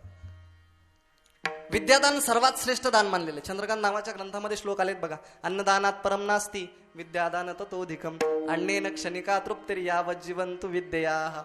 म्हणजे अन्नानं क्षणिक तृप्ती आहे. बघा, तुम्हाला एखाद्यानं घरी जेवायला बोलावलं आणि घरी जेवायला बोलवून त्यानं पंचपक्वानाचा स्वयंपाक केला आणि काय झालं, तुम्ही भूक लागल्यामुळे घरूनच जेवून गेलेले होते आणि तुम्हाला माहित नव्हतं की त्यांनी घरी जेवायला बोलावलेले. आणि भूक लागल्यामुळे तुम्ही घरूनच जर जेवून गेले आणि तिथं त्यानं जर कितीही पंचपक्वानाचं ताट समोर मांडलं, तुम्ही खाणार आहे का? खाणारच आहे. खाणार आहे का? नाही. अन्नानं क्षणिक तृप्ती आहे महाराज. आज जरी तुमचं पोट भरलेलं आहे तरी तुम्हाला उद्या त्याची आठवण होणार आहे. आज जर कदाचित ते पंचपक्वाना भेटले असते तर लाईफ कुछ और होती. बघा, अन्नानं क्षणिक तृप्ती पण विद्येनं कायमची तृप्ती, वास्तव तृप्ती आहे. आणि बाकीचं जे तुम्ही दान देणार आहे, म्हणजे तुम्ही जर सोनं दान दिलं, बाकीचं काय दान दिलं तर ते बँकेत राहणार आहे, बाकीचं कुठेही राहणार आहे. पण तुम्ही जर विद्यादान दिलं ना तर ते विद्यादान ही कायमचं सोबत असणार आहे. काय एखादा माणूस म्हणतो माझ्याकडे भरपूर विद्या आहे पण ती घरी कपाटात राहिली, असं कोणी म्हणतं का? नाही, असं म्हणणारच नाही. कारण विद्या हा प्रवासातला मित्र आहे. विद्यामित्रम प्रवासेषु भार्या मित्रम ग्रहेषुच. विद्या हा मित्र आहे आणि तो प्रवासातला मित्र आहे. म्हणून तुम्ही जर विद्यार्थी असाल तर विद्या अर्जन करणं हेच तुमचं कर्तव्य. तुम्ही जर शिक्षक असाल तर विद्या दान देणं हे तुमचं कर्तव्य. कारण देणारा असला घेणारा नसला चालत नाही, घेणारा असला देणारा नसला तरीही चालत नाही, दोन्ही असावे लागतात. म्हणून शिक्षकांना विद्या दान द्यावं, विद्यार्थ्यांना विद्या अर्जन करावी. आता त्याच्यातही शास्त्राने एक दंडक घातलेला आहे. प्रथमे नार्जिता विद्या, द्वितीयम नार्जितम धनम, तृतीयम नार्जितम पुण्यम, चतुर्थम किम करिष्यती. म्हणजे तुम्ही विद्या मिळवा, पण कधी मिळवा? प्रथमे आयुष्याचे काही टप्पे सांगितलेले, 1 ते 20, 20 ते 40, 40 ते 60 आणि 60च्या पुढे जगला तर 60 ते 100, 60 ते 80 असं आहे. बघा, मग विद्या अर्जन करायला सांगितली, पण केव्हा शास्त्रानं दंडक घातलाय? प्रथमे नार्जिता विद्या. प्रथमे म्हणजे केव्हा? वयाच्या 1 ते 20 वर्षापर्यंतच विद्या अर्जन करावं माणसानं. 20 ते 40 पर्यंत धन अर्जन करावं, कारण त्यामध्ये तो त्या वेळेत माणसाच्या शरीरामध्ये त्राण आहे, शक्ती आहे, तोपर्यंत धन अर्जन करायला सांगितलं. आणि ज्या वेळेला शरीर थकणार आहे 40 ते 60 मध्ये पुण्य अर्जन करायला लावलं. आणि या तिन्ही टप्प्यामध्ये जर 3 अवस्था प्राप्त केल्या नाही तर चतुर्थम किम करिष्यती. म्हणजे 4थ्या टप्प्यामध्ये काय होणार आहे? तुकाराम महाराज म्हणतात, तुका म्हणे थेटे खोकला पडसे आणि हात कपाळाला लावून बैसे. म्हणजे चौथ्या टप्प्यामध्ये महाभयानक अवस्था होते. नाक मुख गळू लागले, लाळ आणि शेंबूड, श्वाना परिगती झाली, अवघे करती हाड हाड. बघा, म्हातारपणी काय होतं? श्वाना परिगती झाली, कुत्र्यासारखी गत होती महाराज, बोलायला सुद्धा कोणी तयार नाही. आणि म्हातारपणी काय होतं? समस्या भरपूर असतात, पण सोडवण्याचं सामर्थ्य तीळ मात्रही नसतं. कळतं फार पण वळत काहीच नाही. आणि घरच्या माणसाचं म्हाताऱ्या माणसाचं जमत नाही. बहुतेकदा त्याची कारणं हीच असतात. ते म्हणतात येत नाही, जात नाही, तोंडगप राहत नाही, गवायच. याला कळतं फार पण वळत काहीच नाही. म्हणजे सांगावं तर वाटतं पण करवतही नाही. म्हणून म्हातारपणी अशी अवस्था होते. म्हणून शास्त्रानं काय सांगितलं? प्रथमे नार्जिता विद्या. का सांगितलं? कारण 4थ्या अवस्थेमध्ये ते शक्य नाही. प्रथमे नार्जिता. आता या जर तुम्हाला आधुनिक पद्धतीने पटवून द्यायचं ठरलं तर टेप रेकॉर्डर मध्ये कॅसेट बघितलेली तुम्ही, ती कॅसेट जोपर्यंत नवी असते, कुरी करकरीत असते, तोपर्यंत तुम्ही तिच्यावर काहीही टेप करा, क्लिअर टेप होतं की नाही कृष्ण महाराज? अतिशय क्लिअर टेप होतं. पण तीच कॅसेट जर जुनी झालेली असेल, बऱ्याच वेळेला तुटलेली असेल, सोल्युशननं जॉईंट केलेली असेल, तर त्या कॅसेटवर असं होतं, पहिलं पुसत नाही, दुसरं वटत नाही. मग त्याच्यावर 2 स्टेशन लागतात संकेत महाराज. पहिलं तमाशाचं तेही लागतं, दुसरं कीर्तनही लागतं. असं होतं बघा. म्हणून ही जी कॅसेट आहे, बुद्धीची कॅसेट, इकडे लक्ष द्या, बुद्धीची जी कॅसेट आहे ती 1 ते 20 वयाच्या वर्षापर्यंत एकदम कोरी करकरीत असते. आणि जोपर्यंत ही कोरी करकरीत आहे तोपर्यंत तुम्ही तिच्यावर काहीही टेप करा, कोणताही प्रोग्राम टेप करा, तो क्लिअर टेप होतो. परंतु वयाच्या 40 नंतर ही कॅसेट इतकी जुनी होते, इतकी जुनी होते की तुम्ही काहीही तिला सांगितलं तरी ते त्याच्यावर क्लिअर टेप होत नाही. म्हणून शास्त्रानं सांगितलं प्रथमे नार्जिता विद्या. आता तुम्ही म्हणाल महाराज तुमचा हा पाठ बदलून टाका. आता आमचा नवीन पाठ आलेला आहे, प्रथमे नार्जिता विद्या. आता हे वगळून टाका. आमच्या सरकारनं त्याच्यावर मात केलेली आहे, प्रौढ शिक्षण. आता प्रौढ शिक्षण सगळ्यांना कळणार नाही. डंगरी शाळा. डंगरी शाळेमध्ये कसं असतं? डंगरी शाळेची काही वैशिष्ट्य आहेत. म्हणजे विद्यार्थ्याचं वय 65 वर्ष, 70 वर्ष, 75 वर्ष आणि गुरुजीचं वय 25 वर्ष. त्यांनाही लाज वाटते, या कार्ट्याला गुरुजी कसं म्हणावं. सगळं वेगळंच असतं तिथं. म्हणून जोपर्यंत ही बुद्धीची कॅसेट कोरी करकरीत आहे तोपर्यंतच विद्या अर्जन करावं. म्हणून शास्त्रानं सांगितलं विद्या तीर्थे. वयाच्या 1 ते 20 वर्षापर्यंत विद्या हेच तुमचं तीर्थ बनवा. विद्यार्थ्याचं विद्या अर्जन करणं हे कर्तव्य आहे. विद्या तीर्थे जगतिपतयो हो साधवो सत्य तीर्थे. तुम्ही जर साधू असाल, योगी असाल, साधू असाल तर सत्य बोलणं हेच तुमचं तीर्थ आहे. भगवान परमात्म्याने 17व्या अध्यायात सांगितलेलं आहे, शुद्ध बोल, उद्वेग रहित बोल, हेच तुझ्या वाट्याचं तप ठरणार आहे. बोलताना कसं बोलावं? प्रिय बोलावं, शुद्ध बोलावं आणि उद्वेग रहित बोलावं, हेच तुझ्या वाट्याचं तप ठरणार आहे. तुम्ही जर साधू असाल तर शुद्ध बोला, प्रिय बोला आणि उद्वेग रहित बोला, तेच तुमच्या वाट्याचं तप ठरणार आहे. साधवो सत्य तीर्थे. आता पुढचा प्रकार आहे धारा तीर्थे जगतिपतयो हो. तुम्ही जर शूर असाल वीर असाल तर धारातीर्थामध्ये तुमचा प्राण अर्पण करणं, धारातीर्थामध्ये शहीद होणं हेच तुमचं तीर्थ आहे. धारातीर्थे जगतिपतयो, धारातीर्थे जगतिपतयो हो. तुम्ही जर शूर असाल तर धारातीर्थामध्ये प्राण अर्पण करणं हेच तुमचं तीर्थ आहे. भगवान परमात्म्यानं सुद्धा अर्जुनानं ज्या वेळेला युद्धाला नकार दिला त्यावेळेला अर्जुनाला सुद्धा सांगितलं, हतो वा प्राप्स्यसी स्वर्गम हित्वा वा भोक्षसे महिम. हतो वा प्राप्स्यसी स्वर्गम. तू जर युद्धामध्ये रणभूमीवर कोसळला तर तुला स्वर्गाची प्राप्ती होईल, आणि तू जर विजयी झाला तर पृथ्वीचा राजा होशील. महिम भोक्षसे, हित्वा वा भोक्षसे महिम. पृथ्वीचा राजा तू होणार आहे. मग तू काय कर, तस्मात युद्धिष्ट कौंतेय युद्धाय कृतनिश्चय. युद्ध करण्याचा निश्चय कर, युद्ध करण्याचा निश्चय कर. म्हणून तू जर क्षत्रिय असशील तर युद्ध करण्याचा निश्चय कर, कारण युद्धामध्ये प्राण अर्पण करणं हेच तुझ्या वाट्याचं तीर्थ आहे. धारा तीर्थे धरती पतयो हो योगिनो ध्यान तीर्थे. म्हणजे तुम्ही जर योगी असाल तर ध्यानानं आत्म्याला बघा, तेच तुमच्या वाट्याचं तीर्थ ठरणार आहे. ध्यानेन आत्मेन पश्यंती. पण कोणा करता? योग्यान करता सांगितलेलं आहे. नाहीतर उद्या रोजगार हमीचं काम द्याल सोडून ध्यानेन आत्मेन पश्यंती. कोणा करताय? मी कोण आहे, मी कुठं आहे, माझ्या करता संतांचं काय हे पहिलं लक्षात घ्या, मग त्याचं अनुकरण करा. मग तुम्हाला त्या मार्गाने ईश्वर प्राप्ती होणार आहे. योग्यान करता काय सांगितलेलं आहे? योगिनो ध्यान तीर्थे ध्यानेने आत्मेन पश्यंती. ध्यानानं आत्म्याला बघा, तेच तुमचं तीर्थ आहे. आता त्याच्याही पुढे सांगितलेलं आहे, योगिनो ध्यान तीर्थे गंगा तीर्थे मलिन मनसो. मलिन मनाच्या माणसा करता, पापी माणसा करता गंगा हे तीर्थ आहे. पाप धुलण्याचं ते तीर्थ आहे. गंगा तीर्थे मलिन मनसो दान तीर्थे धनाढ्या. तुम्ही जर धनिक असाल, श्रीमंत असाल तर तुमच्या करता दान देणं हेच तीर्थ आहे. म्हणजे धनिकानं दान दिलं पाहिजे. दान देणं हेच धनिका करता तीर्थ आहे. आता पुढचा भाग आहे, लज्जा तीर्थे कुल युवतया. म्हणजे कुलवान स्त्रीनं तिच्या लज्जेचं रक्षण करणं हेच तिच्या करता तीर्थ आहे. आणि हे सगळे मार्ग कशाचे? पातकम क्षालयन्ते. पाप क्षालन करण्याचे हे मार्ग आहेत. आता या श्लोकामध्ये शास्त्रकारांनी सांगितलेलं आहे, दान तीर्थे धनाढ्या. म्हणजे धनिकानं दान दिलं पाहिजे, तेच त्याच्याकरता तीर्थ आहे. आणि अभंगामध्ये जगद्गुरु तुकोबाराय काय म्हणतात? उदास विचारे वेच करी. म्हणजे दान दिलं पाहिजे. आता दान दिलं पाहिजे इथपर्यंत ठीक आहे, दान दिलं पाहिजे. पण दान न देण्याचा दुष्परिणाम काय? महाराज, कमवायचं आपण दुसऱ्याचं द्यायचं दुसऱ्याला, हे कसं? मग तुम्ही जर दान दिलं नाही तर काय होतं? तुम्ही जर दान दिलं नाही, ते तसंच एकत्र करून ठेवलं, त्याला जर मिठी मारून ठेवली तर पुढचा जन्म तुम्हाला सर्प येऊन या. सर्पाचं कसं असतं? स्वतःही खर्च करत नाही आणि दुसऱ्यालाही देऊ शकत नाही.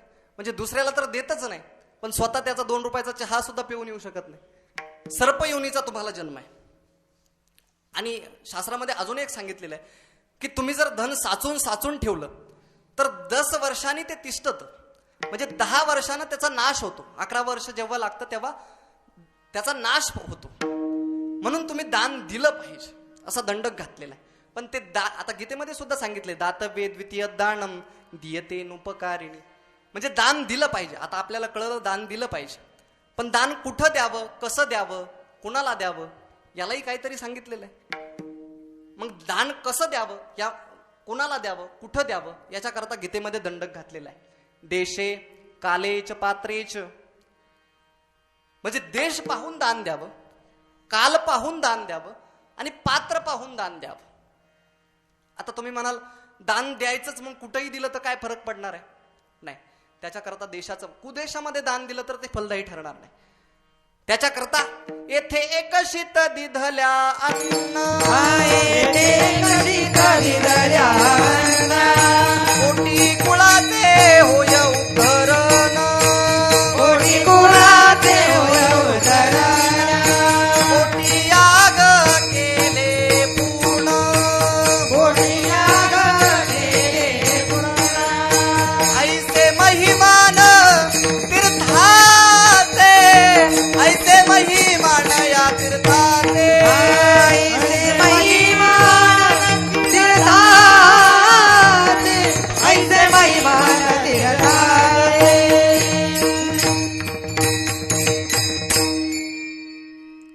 येथे एक एकशित दिदल्या अन्न, कोटी कुळाचे होय उद्धरण, कोटी याग केले पूर्ण, ऐसे महिमान या तीर्थाचे. म्हणजे तुम्ही जर दान देणारच असाल तर पंढरपुरामध्ये, नामदेव महाराजांचा अभंग आहे, पंढरपुरामध्ये दिलं तर कोटी कुळाचं उद्धारण होणार आहे.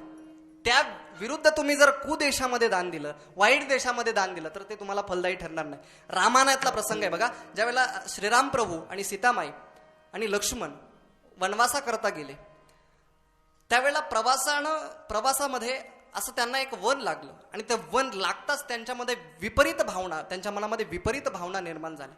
सीतामाईच्या आणि लक्ष्मणाच्या मनामध्ये विपरीत भावना निर्माण झाल्या. म्हणजे लक्ष्मणाला वाटू लागलं की मी यांची एवढी सेवा करतो, यांना फळं मुळं आणून देतो खाण्याकरता, पण यांच्यातला एकही मला म्हणत नाही अर्ध घे आणि तू खा, अर्ध सफरचंद घे आणि तू खा, असं एकही म्हणत नाही. मी जर तिथं थांबलो असतो अयोध्येमध्ये तर श्रीराम प्रभूंच्या पश्चात अयोध्येचा राजा मी झालो असतो. माझी अजिबात काळजी घेत नाही, अशी भावना लक्ष्मणाच्या मनामध्ये निर्माण झालेली आहे. अर्थात लक्ष्मणानं ती बोलून दाखवली नाही, पण लक्ष्मणाच्या मनामध्ये ती भावना निर्माण झाली आणि सीतामाईच्या मनामध्ये त्याच्या विरुद्ध भावना निर्माण झाली.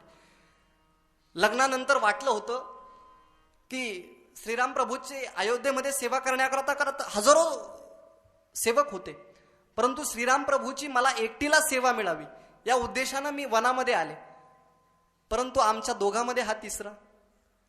मला वाटलं होतं मला एकटीला सेवा घडल, पण दोघांमध्ये तिसरा, द्वाभ्याम तृतीयो, दोघांमध्ये तिसरा आला, याला काय यायची गरज होती, अशी भावना सीतामाईच्या मनामध्ये निर्माण झाली. अशी विपरीत भावना निर्माण झाली. आता जाण्याअंतरीचे सत्यनारायण श्रीराम प्रभूंनी ते सगळं ओळखलं आणि ओळखल्यानंतर रामप्रभूंना माहिती झालं आणि ते वन संपल्यानंतर रामप्रभूंनी त्यांना सांगितलं, हा तुमचा दोष नाही आहे, तुमच्या मनामध्ये ह्या भावना निर्माण झाल्या, याला एक कारण आहे. कारण आपण ज्या वनामधून आता गेलो ते सुंद उपसुंदांचं वन आहे. हे दोन मोठे राक्षस होते आणि परमात्म्यानं काय केलं, एका स्त्रीचं रूप घेतलं आणि ही स्त्री माझी का त्याची, त्याच्यावरून दोघांमध्ये भांडणं झाली आणि भांडणं युद्ध झालं, घनघोर युद्ध झालं आणि त्यांच्या कामिक रक्तानं लाल झालेली ही भूमी, कामिक रक्तानं भिजलेली ही भूमी आहे. त्याच्यामुळं हा देश वाईट आहे, हा कुदेश आहे आणि त्याच्यामुळं तुमच्या मनामध्ये या भावना निर्माण झाल्या. आता घाबरण्याचं काही कारण नाही, आपण ते वन सोडून पुढे आलेलो आहे. म्हणून देशाचं महात्म्य सांगितलेलं आहे. नामदेव महाराजांनी पंढरपुराचं महात्म्य सांगताना काय सांगितलं, येथे एकशीत दिदले अन्न, कोटी कुळाचे होय उद्धरण. म्हणजे तुम्ही तेच एक शीत, तेच भाताचं एक शीत किंवा काही दान द्यायचं असेल, तेच जर पंढरपुरामध्ये दिलं तर ते तुम्हाला जास्त फलदायी ठरणार आहे. त्याच्या विरुद्ध जर वाईट देशामध्ये दिलं तर ते तुम्हाला फलदायी ठरणार नाही. आता देशाचं महात्म्य तुम्हाला कळालं, देशे कालेच, आता योग्य काळ पाहून दान द्यावं. देशाचं महात्म्य आपल्याला कळालं, पुढचा दंडक घातलेला योग्य काळ पाहून दान द्यावं. म्हणजे एखादा कुयोग असतो, भद्रायोग असतो, त्या काळामध्ये जर तुम्ही दान दिलं तर ते फलदायी ठरत नाही. म्हणून काळ पाहून द्यावं. एखादा अर्ध्योदय पर्वासारखा, म्हणजे पद्मपुराणामध्ये अर्ध्योदय पर्वाचा उल्लेख आलेला आहे. 72 वर्षातनं एकदा येतं ते अर्ध्योदय पर्व आणि त्या अर्ध्योदय पर्वावर जर कुणी दान दिलं तर त्याला 1000 वेळेला दान दिल्याचं पुण्य मिळतं, 1000 वेळेला गंगा स्नान केल्याचं पुण्य मिळतं. म्हणजे असा चांगला योग असावा, ग्रहणाचा काळ असावा, अशा चांगल्या योगामध्ये चांगल्या वेळेमध्ये दान द्यावं, म्हणजे ते तुम्हाला जास्त फलदायी ठरणार आहे. देशे कालेच पात्रेच, आता पात्र पाहून दान द्यावं. देश कळला, पात्र कळलं, देश कळला, काळ कळला, आता पात्र बघा. पात्र पाहून दान दिलं पाहिजे. उदाहरणार्थ तुम्ही जर एखाद्याला 5 रुपये दिले आणि 5 रुपये घेऊन तो लायसन नंबर 17च्या दुकानात गेला, सरकार मान्य, याच्यावर कळतं ना सरकार मान्य. अहो दारूच्या दुकानात गेला आणि 5 रुपयाची जर त्यानं दारू विकत घेतली आणि ती पिली तर त्याचं तुम्हाला त्या दानाचं पुण्य मिळणार आहे की पाप मिळणार आहे? कारण तुकाराम महाराज सांगतात, ज्यानं पाप करण्याला अनुमोदन दिलं, ज्यानं पाप केलं, दोघांनाही सारखंच आहे, दोघांना सारखंच पातक आहे. मग तुम्ही 5 रुपये दान देऊन सुद्धा जर ते पाप आपल्याच वाट्याला येत असेल तर पात्र का चांगलं निवडू नये? बरोबर आहे की नाही? 5 रुपये देऊ नये, दान देऊ नये, पाप आपल्याच वाट्याला येत असेल तर पात्र का निवडू नये चांगलं? म्हणून काय सांगितलं, देशे पात्रेच, देशे कालेच पात्रेच, म्हणजे देश पाहून दान द्या, काळ पाहून दान द्या, पात्र पाहून दान द्या. गीतेमध्ये काय सांगितलं? दातव्ये द्वितीय दानम दियते नुपकारी. आता नुपकार म्हणजे नुपकारी बुद्धीनं द्या. नुपकारी बुद्धीनं जे दान दिलं जातं त्याला सात्विक दान म्हणतात. दातव्ये द्वितीय दानम दियते नुपकारिणी देशे कालेच पात्रेच तद्दानम सात्विकम स्मृतम. म्हणजे ते दान सात्विक. आता दानाचे 3 प्रकार आहे: सात्विक दान, राजस दान आणि तामस दान. राजस दान आणि तामस दान जे अपेक्षा ठेवून दिलेलं दान असतं, म्हणजे आपण ज्याला दिलं त्याला त्याच्याकडून आपल्याला परत काहीतरी मिळणार आहे, ही अपेक्षा ठेवून जे दान दिलेलं आहे त्याला कोणतं दान म्हणतात? राजस दान आणि तामस दान. उदाहरणार्थ, एखादी बाई असेल, तिनं तिच्या मुलीच्या लग्नामध्ये एखाद्या दुसऱ्या बाईला साडी दिली. का दिली? तिला माहिती आहे तिच्या मुलीचं लग्न आहे आणि तिच्या मुलीच्या लग्नामध्ये गेल्यावर मला ती साडी भेटणार आहे. याला कोणतं दान म्हणतात? तामस दान आणि राजस दान. बघा, आता आपल्याला सात्विक दानाचा विचार करायचा आहे का? आपल्या श्लोकामध्ये सात्विक दान सांगितलेलं आहे. सात्विक दान कशाला म्हणतात? दियते नुपकारिणी देशे कालेच पात्रेच तद्दानम सात्विकम सुप्तम. देश पाहून जे दान दिलं जातं, काळ पाहून जे दान दिलं जातं, पात्र पाहून जे दान दिलं जातं आणि नुपकारी बुद्धीनं जे दान दिलं जातं त्याला सात्विक दान असं म्हणतात. ही व्याख्या कशातली आहे महाराज? गीतेमधील व्याख्या आहे. पण तुम्हाला जर सांगायचं झालं तर संतांची मजल ही देवाच्या पुढची आहे. आणि असं म्हटल्यानंतर संतांना राग येण्याचं अजिबात कारण नाही. कारण आईच्या समोर जर बाळाचं कौतुक केलं तर आईला राग येतो का? आईला राग येत नाही. बाळाचं जर कौतुक आई समोर केलं तर आईला राग येत नाही. मग देवाच्या समोर जर संतांचं कौतुक केलं तर देवाला राग येण्याचं अजिबात कारण नाही. मी तर म्हणतो, अन्वय व्यतिरेक भाषा कळते का तुम्हाला? कळते का? म्हणजे आता बघा, सोन्यामध्ये अलंकाराचा व्यतिरेक आहे, अलंकारामध्ये सोन्याचा अन्वय आहे. व्यवहारातलं उदाहरण सांगतो म्हणजे लवकर कळेल. एखाद्यानं 100ची नोट घ्यावी, दुकानदाराकडे जावं, मला चेंज हवे, म्हणजे मला सुट्टे पैसे द्या. आता सुट्टे पैसे घ्यायला गेल्यानंतर 100ची नोट दिली, 50-50च्या किती येतील? 2. म्हणजे 100मध्ये 50चा अन्वय आहे. आणि तोच जर एखादा 50ची नोट घेऊन गेला, 100-100च्या किती येतील? नाही, म्हणजे 50मध्ये 100चा काय आहे? व्यतिरेक आहे. ही अन्वय व्यतिरेक भाषा. तसं गीतेमध्ये ज्ञानेश्वरीचा व्यतिरेक आहे, म्हणजे गीतेमध्ये ज्ञानेश्वरी नाही पण ज्ञानेश्वरीमध्ये गीता आहे. आता त्याचं एक शास्त्रीय कारण आहे, कारण ज्ञानेश्वरी हा भाष्यात्मक ग्रंथ आहे आणि भाष्यात्मक ग्रंथ असल्यामुळं मूळ सूत्राला न सोडता ज्ञानोबारायांनी स्वमत त्यावर मांडलेलं आहे. मूळ सूत्राला न सोडता जे मत मांडलं जातं त्याला भाष्य असं म्हणतात. म्हणून ज्ञानेश्वरी हा भाष्यात्मक ग्रंथ आहे. गीतेमध्ये काय सांगितलं? देश पाहून द्या, काळ पाहून द्या, पात्र पाहून द्या आणि नुपकारी बुद्धीनं द्या. परंतु ज्ञानेश्वरीमध्ये त्याच श्लोकावर वर्णन करताना त्याच्याही पुढे ज्ञानोबारांनी वर्णन केलेलं आहे. आता ज्ञानोबारांनी या श्लोकावर भाष्य करताना असं म्हटलेलं आहे: परी स्वधर्मा आतौते जे जे मिळे आपण याते ते ते दिजे बहुता सन्मान योगे. याच्यात एक महत्वाची गोष्ट राहिली. गीतेमध्ये काय सांगितलं? नुपकारी बुद्धीनं द्या, देश पाहून द्या, काळ पाहून द्या आणि पात्र पाहून द्या. पण जे दान द्यायचंय, दान देण्याकरता जी संपत्ती येणार आहे ते कमवायचं कसं? दान कुणाला द्यावं, कसं द्यावं, कुठं द्यावं हे तर झालं. पण देण्याची जी संपत्ती आहे, दान देण्याकरता जी आलेली संपत्ती आहे ती कुठून मिळवलेली असावी, कशी मिळवावी याच्याबद्दल गीतेमध्ये मार्गदर्शन नाही. पण तेच ज्ञानोबाराय त्या श्लोकावर भाष्य करताना काय म्हणतात? परी स्वधर्मा आतौते, म्हणजे स्वधर्मानं चांगल्या कर्मानं जे धन मिळवा ते ते दिजे बहुता सन्मान योगे. ते जर तुम्ही इतरांना दिलं, दान दिलं, दान दिलं तर ते तुम्हाला फलदायी ठरणार आहे. त्याला सात्विक दान असं म्हणतात. मग आता ज्ञानोबारायांनी काय सांगितलं? परी स्वधर्मा आतौते. आणि तेच तुकोबाराय काय म्हणतात? जोडून या धन, म्हणजे उदास विचार वेच करी. म्हणजे धन जोडा, पण कसं जोडा? उत्तम व्यवहार आहे. उत्तम व्यवहार या शब्दाला अंडरलाईन करा. कसं? ज्ञानोबारांनी ज्ञानेश्वरी मध्ये सांगितलं, परी स्वधर्मा आतवते, स्वधर्मानं जे मिळवलेलं धन आहे ते दान द्या. मग जोडा धन. धन जोडण्याकरता माझा विरोध नाही, पण कसं जोडा? पहिल्या चरणामध्ये जोडोनी आधन उत्तम व्यवहारे, जोडोनी आधन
जय विठोबा भजन करा जय विठोबा रघुबाई.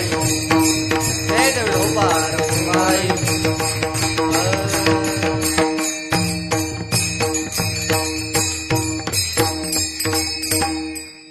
काय सांगितलं तुकोबारायांनी?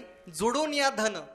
धन जोडा. धन जोडण्याकरता माझा विरोध नाहीये. धन कमवण्याकरता भरपूर धन कमवा, भरपूर श्रीमंत व्हा, पण श्रीमंत होण्याकरता माझा विरोध नाहीये. पण कसं? उत्तम व्यवहारे या शब्दाला अंडरलाईन करा. धन जोडा पण कसं? चांगल्या कर्मानं मिळवा आणि मग उदास विचारे वेच करी, मग दान द्या. आणि मग ते स्वधर्मानं मिळवलेलं धन जर तुम्ही देशकाळ पात्र पाहून दान दिलं तर ते तुम्हाला फलदायी ठरणार आहे. मग तुम्हाला काय होईल? उत्तमची गती तो एक पावेल. म्हणजे तुम्ही जर असं स्वधर्मानं मिळवलेलं धन जर दान द्याल, देशकाळ पात्र पाहून दान द्याल, तर तुम्हाला काय होईल? उत्तमची गती तो एक पावेल. आणि उत्तम भोगील जीवखानी, त्याला जीवखानी सुद्धा उत्तम भोगायला मिळतील. आता तिसऱ्या चरणामध्ये जगद्गुरु तुकोबारायांनी असं सांगितलेलं आहे की परोपकारी नेने परनिंदा.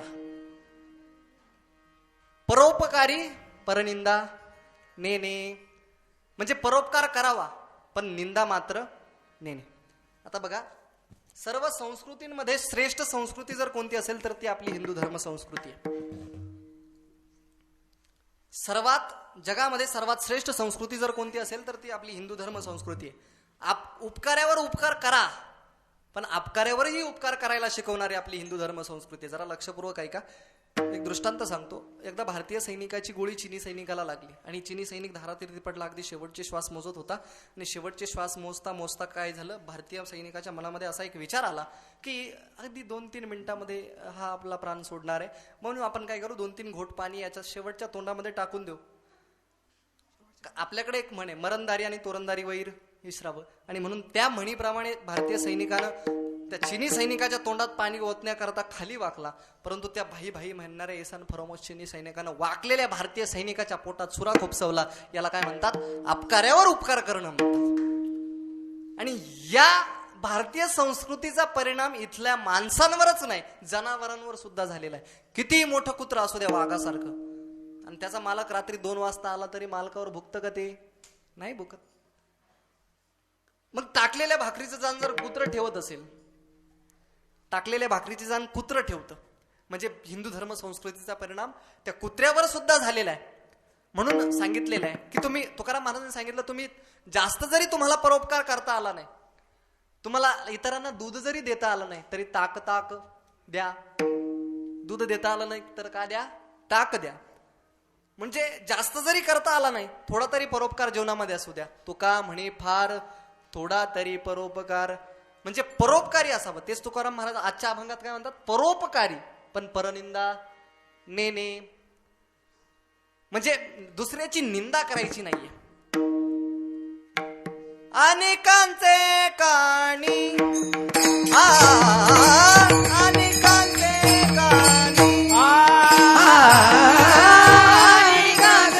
काणी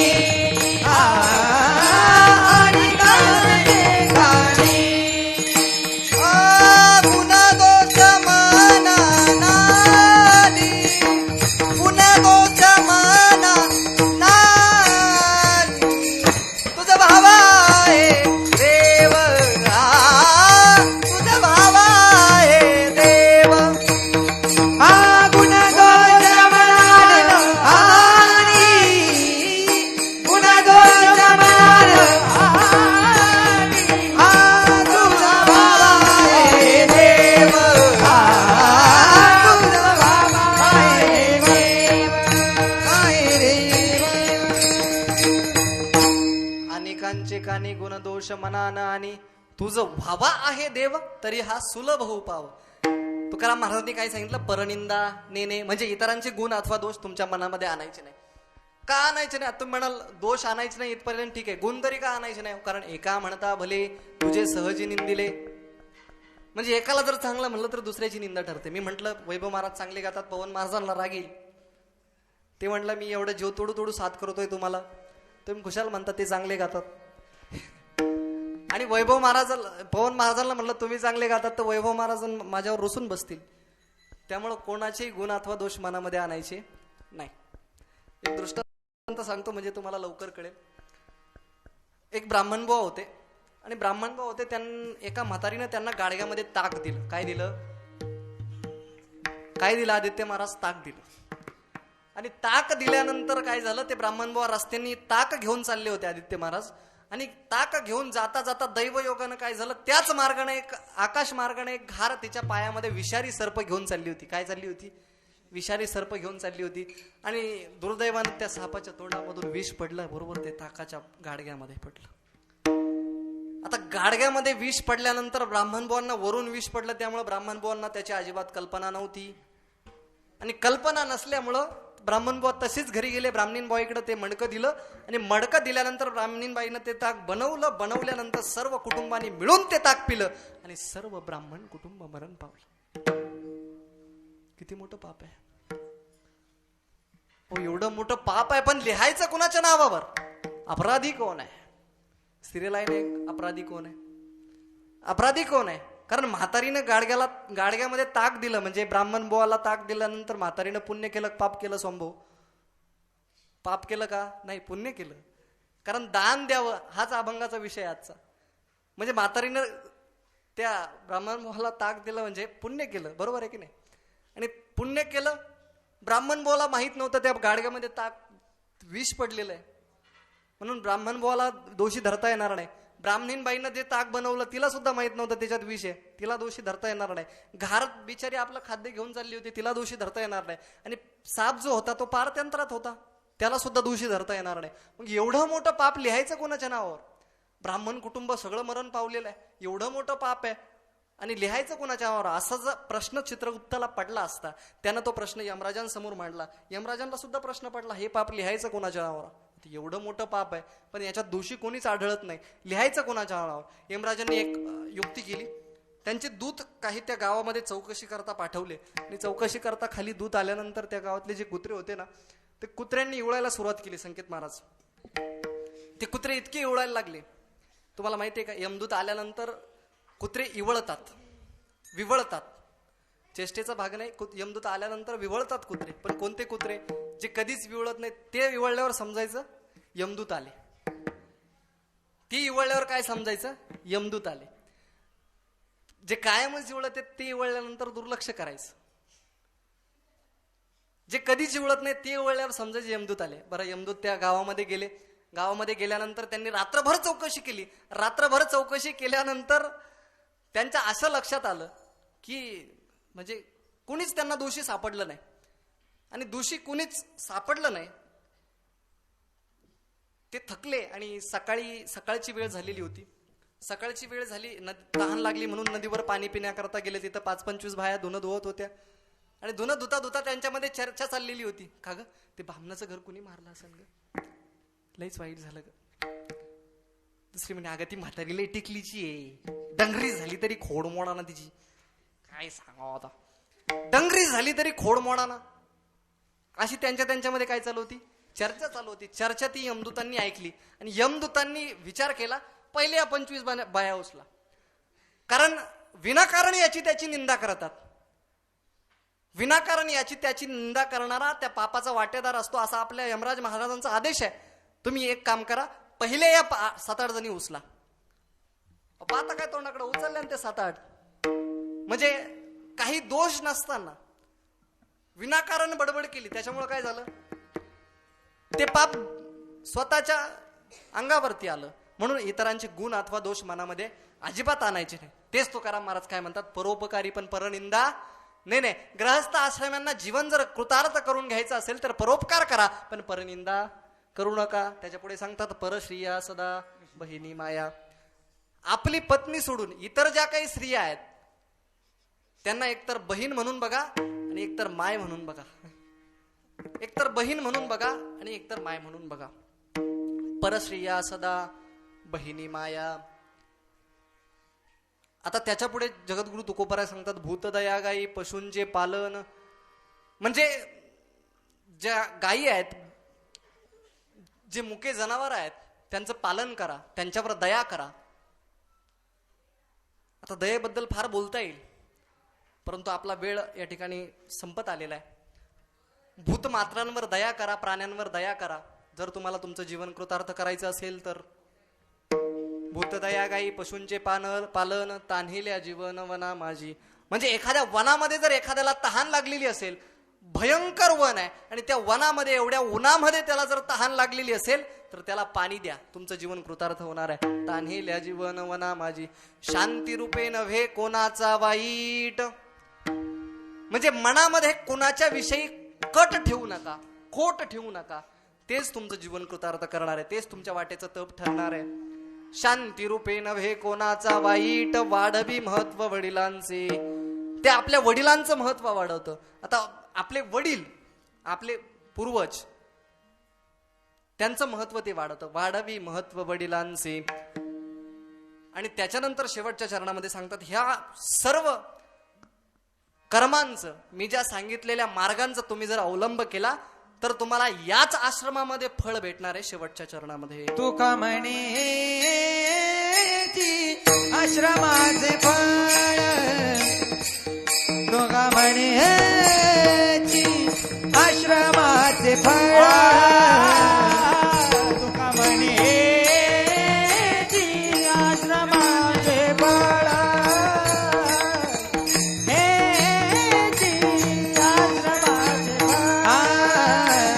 तुका म्हणे आश्रमाचे फळ, तुका म्हणे आश्रमाचे फळ, तुका म्हणे आश्रमाचे फळ, तुका म्हणे आश्रमाचे फळ, परमपद फळ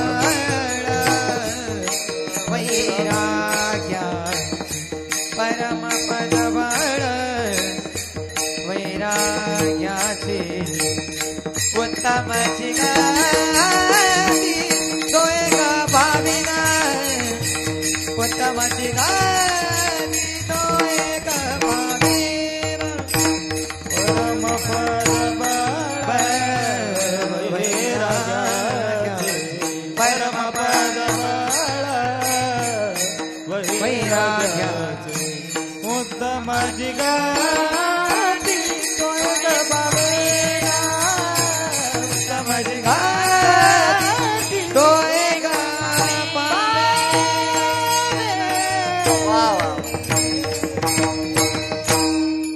जोडून या धन उत्तम व्यवहारे उदास विचारे वेच करी.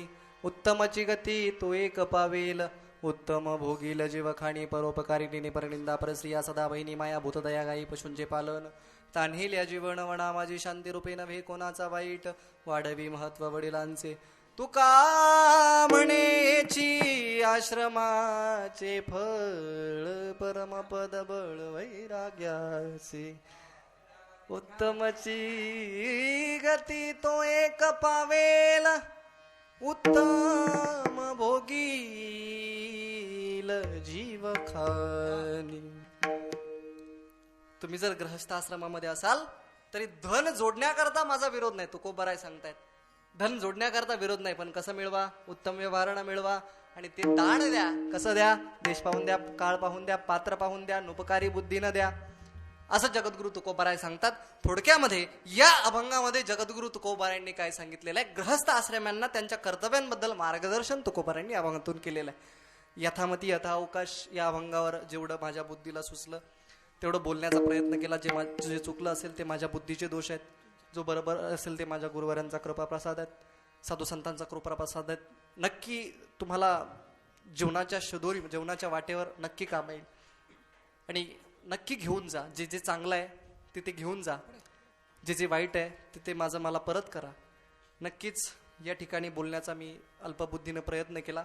या ठिकाणी सेवेचा योग जो आला तो आमच्या गुरुवर्य आदरणीय गुरुवर्य नवनाथजी महाराज म्हस्के, भगवानजी महाराज रमाळे आणि गुरुवर्य राहुलजी महाराज शिंदे यांच्या आज्ञेनं या ठिकाणी सेवेचा योग, आपण सर्वांची उपस्थिती, शांत चित्ताने आपण कीर्तन ऐकलं. आपल्या सर्वांना धन्यवाद. गुरुवार्यांना धन्यवाद. गुरुवांच्या चरणी नतमस्तक होतो. सेवा गुरुवार्यांच्या चरणी समर्पित करतो. माझ्या मातापित्यांच्या चरणी समर्पित करतो. पांडुरंग परमात्म्याच्या चरणी समर्पित करतो. आणि या ठिकाणी आपण सेवेला पूर्णविराम देणारच आहोत. तत्पूर्वी मला ज्यांनी साथ केली आहे, आमचे आदरणीय वैभवजी महाराज भराडे असतील, अतिशय गोड गायन त्यांचं, अतिशय महाराष्ट्रामध्ये ज्यांनी सद्गुरू नारायणगिरीजी गुरुकुलाचं नाव उंचावलं आहे आपल्या गायन कलेमधून, त्यांनाही धन्यवाद. त्यांनी मला साथ केली. दुसऱ्या बाजूनं उभे आहेत पवनजी महाराज काकडे असतील, त्यांनाही धन्यवाद. त्यांचा खूप आवाज चांगला आहे, त्यांनी खूप सुंदर साथ मला केली, त्यांनाही धन्यवाद. आता पखवाजावर आमचे आदरणीय संकेतजी महाराज पेहरकर आहेत, त्यांनाही धन्यवाद. त्यांनी खूप सुंदर साथ केली. आणि नंतर एकूण अनिकेतजी महाराज जाधव आहेत, यांनीही खूप सुंदर साथ केली. आणि हा आवाज कुणाचा आहे?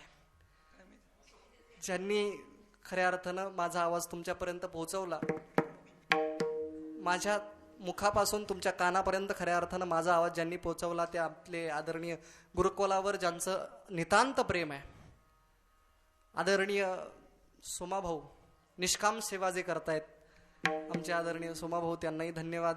सर्व श्रोत्यांना धन्यवाद, सर्वांना धन्यवाद. आणि या ठिकाणी सेवेला पूर्ण विराम. ज्ञानेश्वर ज्ञानेश्वर जय जय ज्ञानेश्वर माऊली, ज्ञानराज माऊली तुकाराम, ज्ञानेश्वर माऊली, जय जय विठ्ठल, जय जय विठ्ठल, जय विठ्ठल, जय जय विठ्ठल, जय जय विठ्ठल, जय जय विठ्ठल. विठ्ठल, जय जय विठ्ठल. मुलीने रे तुझे वेडे वाकोडे वंदने, करा क्षमा परात महाराज तुम्ही, नाही उच्चारित अंगीकार करा क्षमा परात महाराज तुम्ही. तुका म्हणे ज्ञानेश्वराचा पाया पैसे करा क्षमा परात महाराज तुम्ही. ज्ञानदेव तुकाराम, ज्ञानदेव तुकाराम, ज्ञानदेव तुकाराम, ज्ञानदेव तुकाराम, ज्ञानदेव तुकाराम, ज्ञानदेव तुकाराम, तुकाराम, तुकाराम, तुकाराम. पुंडलिक वरदे विठ्ठल श्री ज्ञानदेव तुकाराम, पंढरीनाथ भगवान की, माऊली ज्ञानेश्वर महाराज की, जगद्गुरु तुकाराम महाराज की, सद्गुरु गंगागिरीजी महाराज की, सद्गुरु नारायण गिरीजी महाराज की, सब सैतन की जय.